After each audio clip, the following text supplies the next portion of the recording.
आगे बढ़ते हैं। भाजपा प्रदेश अध्यक्ष मदन राठौड़ ने अपने चूरू दौरे के दौरान फर्स्ट इंडिया के रेजिडेंट एडिटर लक्ष्मण राघव से खास बातचीत की। इस दौरान उन्होंने सत्ता, संगठन, राजनीतिक नियुक्तियों और विपक्ष पर खुलकर चर्चा की।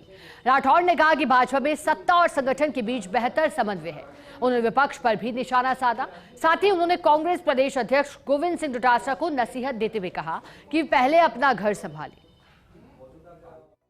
इस वक्त हमारे साथ मौजूद हैं भाजपा के प्रदेशाध्यक्ष मदन राठौड़। प्रभावी संबोधन होता है, कई बयान चर्चा में भी रहते हैं। सबसे पहले दुनिया की सबसे बड़ी पार्टी भाजपा, उसके आप राजस्थान के प्रदेशाध्यक्ष। संगठन और सत्ता कहते हैं, इन दोनों में समन्वय बहुत जरूरी है। क्या आप कर रहे हैं, क्या देख रहे हैं, क्या समन्वय ठीक ठाक है? आज आपने देखा होगा ना कि मुख्यमंत्री जी अपने साथ हेलीकॉप्टर में लेकर के मुझे यहाँ पर पहुँचे, तो इससे ज़्यादा समन्वय क्या होता। हम एक दूसरे की परछाई बन करके काम कर रहे हैं। तो मैं संगठन का प्रदेश का अध्यक्ष हूँ और वो राजस्थान के सम्मानीय मुख्यमंत्री है। हम साथ साथ मिलकर काम करते हैं और प्रत्येक काम में एक दूसरे को सहयोग करते ही करते हैं। शेखावाटी की सियासत में वैसे भी उबाल रहता है और गोविंद डोटासरा आपके कुछ ज़्यादा ही मित्र हैं। आपके दौरे को लेकर भी, आपके मुख्यमंत्री के दौरे को लेकर भी बहुत सारी बातें वो लगातार कह रहे हैं। मुख्यमंत्री पे तो ये तक कह दिया कि मुख्यमंत्री केवल घूमने का काम कर रहे हैं, दौरे के अलावा कुछ हाथ में नहीं है। भाजपा के प्रदेशाध्यक्ष होने के नाते राठौड़ का जवाब क्या है? देखिए, गोविंद सिंह जी हमेशा दूसरे के घर में ताक झांक करते हैं। ये उनकी आदत ठीक नहीं है। उनको अपना घर संभालना चाहिए, अपना परिवार संभालना चाहिए। उनकी पार्टी बिखरी हुई पड़ी है और जो उनके समय में उनके मुख्यमंत्री और उनके उप मुख्यमंत्री के लिए किस प्रकार के शब्दों का प्रयोग किया, ये सर्वविदित है। नक्कारा, निकम्मा, कुछ भी नहीं जानता है, ऐसे ऐसे वो बोलते थे। और खुद गोविंद सिंह जी जब मंत्री थे, मुख्यमंत्री की मौजूदगी में, वो शिक्षा मंत्री थे गोविंद सिंह जी, तो मुख्यमंत्री की मौजूदगी में, गोविंद सिंह जी की मौजूदगी में मुख्यमंत्री अशोक गहलोत जी ने उनसे पूछ लिया कि क्या टीचर्स की ट्रांसफ़र में पैसे चलते हैं। तो कई अध्यापकों ने एक साथ बोला कि हाँ चलते हैं। तो अब देख लीजिए कि उनकी क्या स्थिति है। वो खुद अपने बारे में सोचे तो सही कि जनता उनके बारे में क्या सोचती है। कांग्रेस बिखरा हुआ पड़ा है, चाहे राष्ट्रीय स्तर पर लो या राज्य स्तर पर भी लो, कहीं पर भी कांग्रेस संगठित नहीं है। कांग्रेस के नेता जमानतों पर हैं, बड़े से बड़े नेता भी जमानत पर है। सोनिया जी जमानत पर है, राहुल गांधी जी जमानत पर है और इनके सोनिया जी के दामाद वाड्रा जी भी जमानत पर है।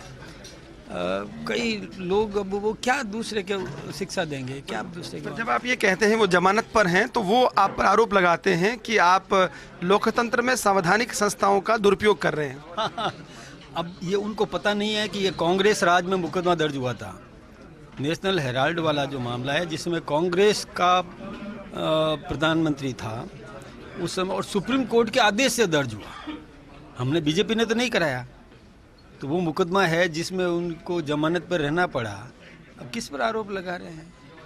वक्फ को लेकर जन जागरण अभियान भाजपा चला रही है, राजस्थान में भी इस तरह के कार्यक्रम हो रहे हैं, लेकिन ये कांग्रेस लगातार इस बात को भी ये कह रही है, खास तौर पर जो गैर मुस्लिमों का शामिल किया जाना उस संगठन, उसमें अभिकरण, उसको लेकर बड़ा मुद्दा बना रहे हो। कह रहे हैं मुस्लिमों में अनरेस्ट है। आप क्या मानते हैं, किस तरह से आप राजस्थान में इस अभियान को आगे बढ़ा रहे हैं? देखिए, जो वक्फ प्रबंधन है उसमें हमने कोई गैर मुस्लिम नहीं लगाया। वक्फ संस्था जो है उसके मैनेजमेंट में कहीं गैर मुस्लिम नहीं है। मुसलमान ही करेंगे, लेकिन वो सही ढंग से इसका काम कर रहे हैं कि नहीं कर रहे हैं, उसके ऊपर जो निगरानी समिति होती है उसमें हमने मुस्लिम महिलाओं को भी लिया है और 2 गैर मुस्लिम सदस्य लिए हैं, बाकी मुस्लिम रहेंगे। फिर इसके कोई भी, जैसे हम संपत्ति छीन नहीं रहे हैं, वक्फ की संपत्ति कोई सरकार छीन नहीं रही है। जो डिस्प्यूट है, पुराने विवाद चल रहे हैं, तो उनका निर्णय पहले इनका और वो ट्रिब्यूनल करता था और वो अंतिम था। हमने इतना सा जोड़ा है कि उसमें यदि पीड़ित अपनी संतुष्टि वहाँ नहीं प्राप्त कर सकता है तो वो कोर्ट में जा सकता है। इससे ज़्यादा हमने कुछ नहीं किया। हमने विधानसभा में देखा सचेतक के तौर पर भी आपको, काफ़ी साफ गो हैं आप, लेकिन अब कार्यकर्ता भी थोड़ा इंतजार कर रहा है। संगठनात्मक चीज़ें तो जो होनी हो जाएंगी, लेकिन कुछ नियुक्तियों की बात, कुछ और बात कैमरों पे तय नहीं होती है। फिर भी मदन राठौड़ क्या कहना चाहते हैं, क्या लगता है कितना समय लगेगा कुछ एक जो नियुक्तियां होनी है उसको लेकर? देखिए, हमारा संगठन पर्व चला है और संगठन में हमने मंडल नियुक्त किए, चुन करके आए, हमारे जिले भी चुन करके आए और मंडल अपनी टीम बना रहा है, जिले भी अपनी टीम बना रहे हैं। प्रदेश की टीम का तो आप कानून जानते हैं, हमारे संविधान के बारे में जानते हैं कि राष्ट्रीय अध्यक्ष उस पर राय देते हैं, उनकी सहमति से बनाया जाता है। तो प्रक्रियाधीन है, चल रही है प्रक्रिया, हमारे सब हो रहा है। रही बात सरकारी नियुक्तियों की, तो वो समय आने पर यथा समय निश्चित रूप से, और उसकी नियुक्तियां भी हो रही है, एक एक करके नियुक्तियां कर रहे हैं। कोई नेता इतनी भीड़ जुटाता है तो उसके भी कुछ सियासी मायने होते हैं। राजेंद्र राठौड़ ने खासी भीड़ जुटाई है, हार के बाद बड़ी संख्या में लोग भी आए हैं, बड़ा सियासी अनुभव भी है। कैसे देख रहे हैं आप इस कार्यक्रम को? मैं सोचता हूँ कि ये भीड़ जुटाई नहीं है, भीड़ आई है, जनता आई है, उनके प्रति प्यार को देख करके और इतनी बड़ी संख्या में यहाँ पर आए। जुटाना तो वो होता है कि नेता प्रयास करे और फिर बुलावे तो वो अवसर बनाया उन्होंने, कहिएगा नहीं, उनका जन्मदिन था। अब 71,000 यूनिट्स ब्लड दे देना, 71,000, यानी मैं सोचता हूँ कि बहुत बड़ा रिकॉर्ड है ये। इसलिए भीड़ तो आई है, उनके प्रति प्यार है, हम सब लोग आए हैं उनके प्रेम प्यार को देख करके, उनके समर्पण को देख करके, उनके द्वारा पार्टी में किए गए कामों को देख करके हम सब दौड़े आए हैं। 9 महीने छोटा बता दिया, कोई संकेत है?